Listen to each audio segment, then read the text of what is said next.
नमस्कार, स्वागत है आप सभी का एवन टीवी में। मैं हूं आपके साथ उमंग माथुर और आप देख रहे हैं एवन उत्तराखंड। आइए बुलेटिन की शुरुआत करेंगे, लेकिन पहले नजर डालेंगे इस वक्त की हेडलाइंस पर। उत्तराखंड विधानसभा चुनाव में शांतिपूर्ण मतदान, 632 उम्मीदवारों का भविष्य हुआ ईवीएम में कैद। राज्य में 60% से ज्यादा हुआ मतदान तो उत्तरकाशी में सर्वाधिक मतदान, मतदाताओं में दिखा उत्साह।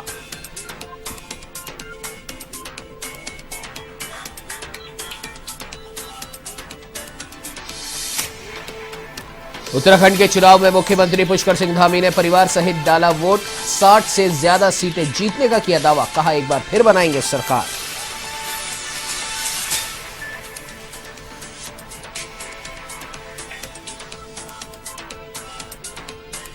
मतदान से पहले हरीश रावत ने की पूजा अर्चना, कहा उत्तराखंड में पूर्ण बहुमत से बनेगी कांग्रेस की सरकार। प्रदेश की जनता ने किया उत्तराखंडियत को बचाने के लिए मतदान।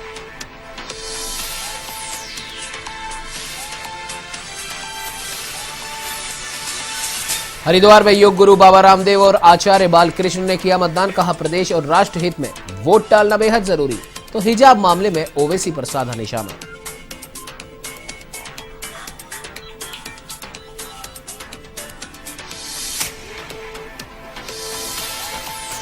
उत्तराखंड में घटा कोविड संक्रमण, लेकिन खतरा भी बरकरार। 6 की मौत, 286 नए संक्रमितों की पहचान तो करीब 580 मरीजों ने दी कोरोना को मात।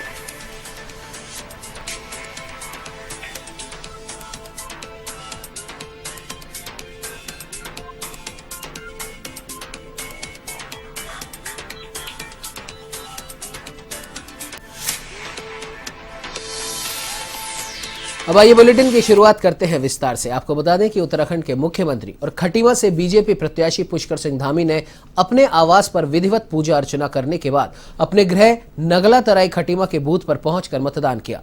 मुख्यमंत्री धामी अपनी मां और पत्नी के साथ पोलिंग बूथ पर पहुंचे थे और मतदान किया था। इस दौरान मुख्यमंत्री ने कहा था कि उन्हें पूरा भरोसा है उत्तराखंड में बीजेपी को 60 से ज्यादा सीटें मिलेंगी।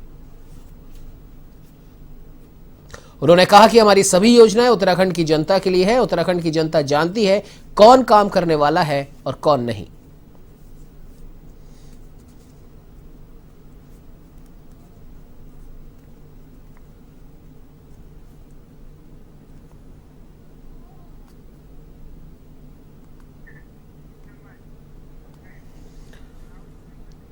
तो वही केंद्रीय रक्षा एवं पर्यटन राज्य मंत्री अजय भट्ट ने रानीखेत पहुंचकर सरस्वती उच्चतर माध्यमिक विद्यालय में बने बूथ में अपनी पत्नी एडवोकेट पुष्पा भट्ट के साथ मतदान किया। वोट डालने के बाद उन्होंने कहा कि पूरे राज्य में भाजपा की लहर है। भाजपा का 60 से अधिक सीट जीतने का सपना साकार होगा।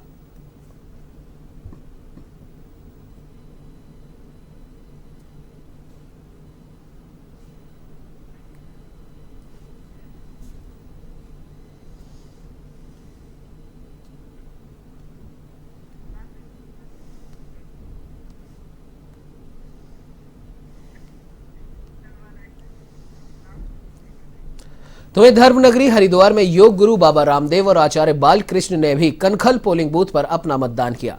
मीडिया से मुखातिब होते हुए बाबा रामदेव ने कहा कि देश हित और राष्ट्र हित में वोट करना बेहद जरूरी है। इसके साथ ही उन्होंने हिजाब प्रकरण को लेकर भी ओवैसी पर निशाना साधा और कहा कि चुनाव में हिजाब चुनावी मुद्दा बिल्कुल नहीं होना चाहिए।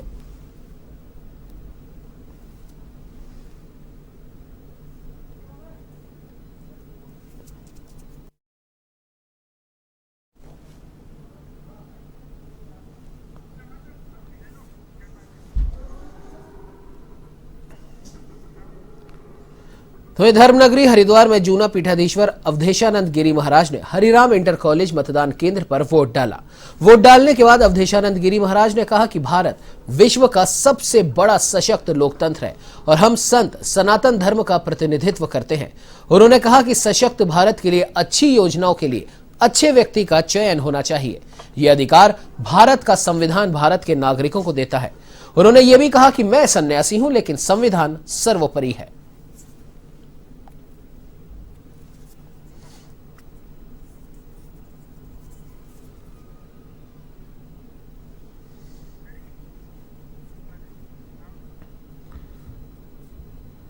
तो वहीं टिहरी विधानसभा में भाजपा प्रत्याशी के गांव पाली चडियारा में वोटिंग से पहले लोगों का अनोखा अंदाज देखने को मिला, जहां मतदाताओं ने मंडाण में नाचते गाते वोट डाले और लोकतंत्र के महापर्व में अपनी भूमिका निभाई। आइए आप भी देखिए मतदाताओं का ये अनोखा अंदाज।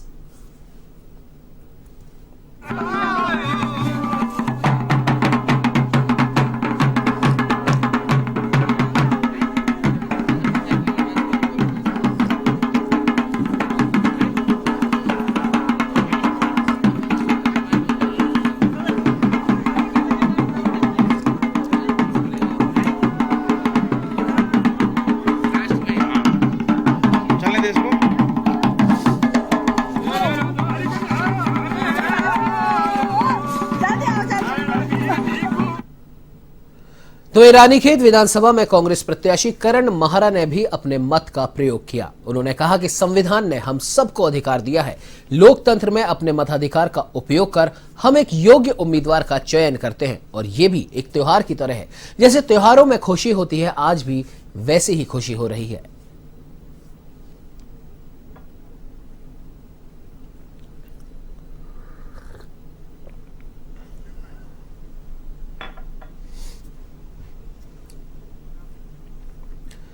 तो ये भाजपा प्रत्याशी प्रेमचंद अग्रवाल का सोशल मीडिया पर एक सुरक्षा कर्मी के साथ नोकझोंक करने का वीडियो वायरल हो रहा है। दावा है कि ये वीडियो नाभा हाउस के अंदर बनाए गए पोलिंग बूथ का है और वीडियो में सुरक्षा कर्मी ने मास्क पहनने को लेकर भाजपा प्रत्याशी को टोका तो वो बिफर गए। बात इतनी बड़ी कि भाजपा प्रत्याशी ने सुरक्षा कर्मी को खुद की सुरक्षा करने तक की सलाह दे डाली। मास्क पहनने को लेकर उन्होंने ये तक कह दिया कि मैं मास्क नहीं पहनता, जो करना है कर लो। क्या करेगा? 3 बार का मेरे को मैंने वैक्सीन ले रखी है। हमने भी लगा रखी है। नोटंकी मत करो। नोटंकी नहीं कर। आरसीआई को बोला हो गया है साइलेंस। ये ज्यादा बदतमीजी कर रहे हो। अरे सुरक्षा कर्मी हो तुम यहाँ पे। मेरे सामने तुमने बोला ऐसा बदतमीजी कर रहे हो तुम लोग। मैंने जगह करना मेरे सामने करा। नहीं बंदा आपको लेता। नहीं अरे यार सुरक्षा कर तू अपनी। बेकार की बात मत कर। सुरक्षा कर्मी है तू यहाँ पे। हाँ तो सर अरे मास्क नहीं लगाता तू कर मेरा क्या करेगा? 3 बार का मेरे को मैंने वैक्सीन ले रखी है। हमने भी लगा रखी है। टिप्पणी पता नहीं क्यों करनी होती है नारंग साहब। सच्चाई ये है कि यदि कहीं अंधेरा होगा, मैं प्रत्याशी हूँ, मैं बताऊंगा कि भैया अंधेरे मशीन पे नहीं होना चाहिए। एक मतदाता वहाँ जाके कह रहा है जी मुझे दिख नहीं रहा है, बार बार वो कह रहा है मुझे दिख नहीं रहा है और मैं वहाँ मौजूद हूँ, क्या कहूँगा मैं? उसने अधिकारी से कहा कि आप लाइट के इंतजाम करिए, तो सुरक्षाकर्मी आके कहता कि नहीं नहीं ऐसा नहीं करना, ऐसा करना है। पीठासीन अधिकारी को निर्देशित कर रहा है। मैंने कहा भाई तुम्हारा काम सुरक्षा करने का है, तुम्हारा काम पीठासीन अधिकारी को निर्देशित करना नहीं है।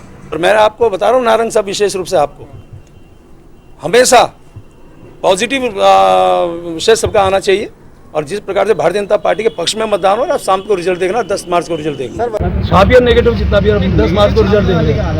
10 मार्च को आएंगे फिल्टर मिलेंगे। नहीं आप 10 मार्च को आप रिजल्ट देखना ना, कितना नेगेटिव करिए आप, 10 मार्च को रिजल्ट आपको देंगे। हम जीत के आएंगे।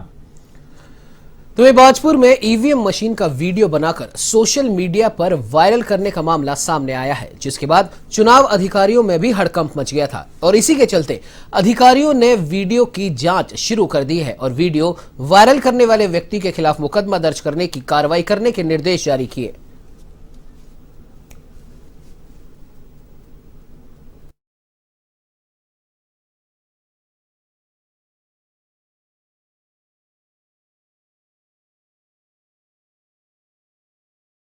इसमें जो हमारा ऑलरेडी सब लोग जानते हैं कि वोटिंग की प्राइवेसी है, सेक्शन 128 में इसमें कार्रवाई की जा रही है और हमारे सोशल मीडिया मॉनिटरिंग सेल ने उसको ट्रेस कर लिया है किस बूथ पे वो कार्रवाई हुई है।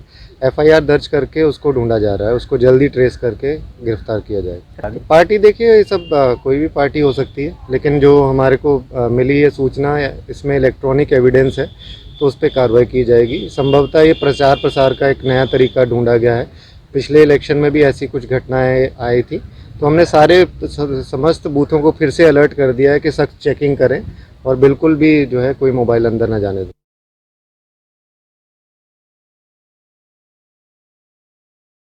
बढ़ चढ़कर अपने मत का उपयोग किया।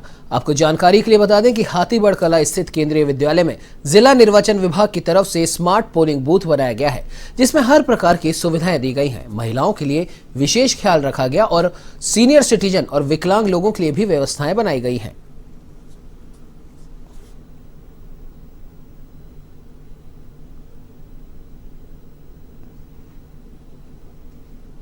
मुद्दे क्या होने कोई सरकार आए तो वही रहते हैं। महंगाई बहुत है, महंगाई को लेकर के, रोजगार को लेकर के बच्चों को रोजगार मिलना चाहिए, एजुकेशन ठीक होनी चाहिए।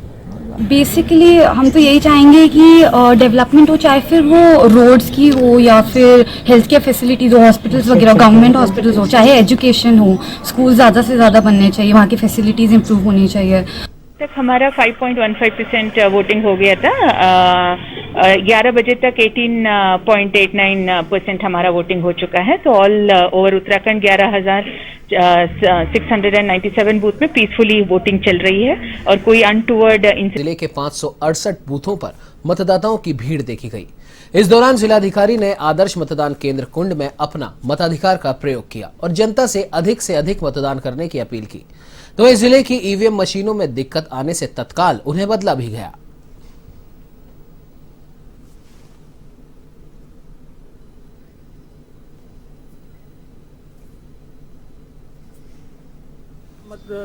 कुछ हमारे मध्यस्थलों पर कुछ ईवीएम मशीनों में खराब होने की जानकारी आई है, तो तत्काल हमने सेक्टर ऑफिसर के माध्यम से उनको रिप्लेस भी करा दिया है और समस्त हमारे अब जो मध्यस्थल हैं उनमें मतदान प्रारंभ हो गया है और ये आज 6 बजे तक ही चलेगा। तो मेरा सभी से अनुरोध है कि सभी लोग भारी मात्रा में आकर ज़्यादा से ज़्यादा लोग मतदान करें और हमारा जो चमोली जनपद है वो 100% वोटिंग अचीव।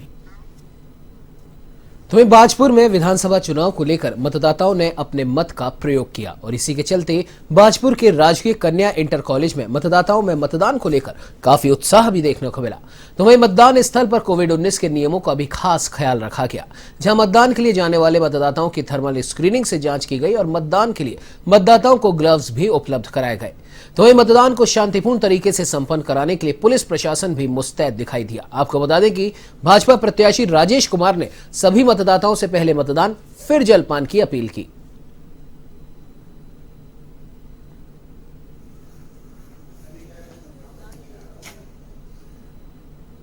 लोकतंत्र के इस महापर्व में पहले मतदान फिर जलपान के उद्देश्य के साथ आज मैंने बाजपुर की महान जनता के समक्ष अपना भी मतदान किया है और इस निर्वाचन में मैंने एक प्रत्याशी के रूप में, भारतीय जनता पार्टी के प्रत्याशी के रूप में अपना भाग्य आजमाने का प्रयास किया है। लगातार मैंने बाजपुर की महान जनता की निस्वार्थ भाव से सेवा और समर्पण के साथ सेवा की है और दल बल की राजनीति, दल बदल की राजनीति, धन बल की राजनीति को मेरा मानना है बाजपुर की महान जनता इस बार जनबल से हराएगी। लोगों ने बहुत प्रभावित करने की कोशिश की है अपने धन के बल से, अपने प्रभाव के बल से। तो ये प्रदेश में बीते 24 घंटे के अंदर 286 नए कोरोना से संक्रमित लोग मिले हैं, जबकि 6 मरीजों ने दम तोड़ा है। साथ ही 580 मरीज ठीक भी हुए और 6212 सक्रिय मरीजों का इलाज चल रहा है। स्वास्थ्य विभाग के मुताबिक देहरादून में 124, अल्मोड़ा में 3, हरिद्वार में 30, पौड़ी में 11, चमोली में 41, पिथौरागढ़ में 20, नैनीताल में 15, टिहरी में 13, उधम सिंह नगर में 3, रुद्रप्रयाग में 2, उत्तरकाशी में 5, बागेश्वर में 2, चंपावत जिले में 14 नए संक्रमित मिले हैं।